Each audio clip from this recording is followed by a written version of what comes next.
નમસ્તે દર્શક મિત્રો, મારું ભાવેણા ચેનલમાં આપનું હાર્દિક સ્વાગત છે। ભાવનગર શહેરના લોખંડ બજાર સ્થિત સ્વામિનારાયણ મંદિરે ધરાવાયો કેરીનો અન્નકૂટ।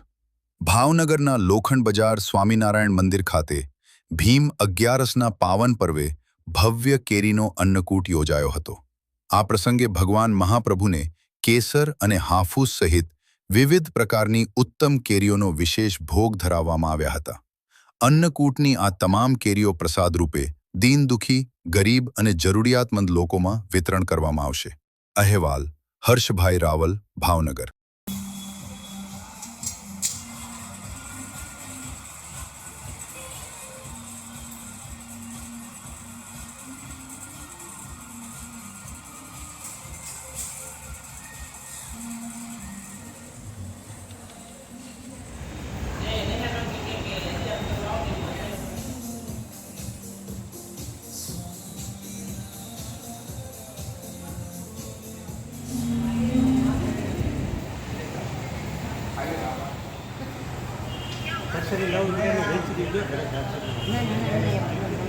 નીચે બેઠો હોય વધે તો નીચે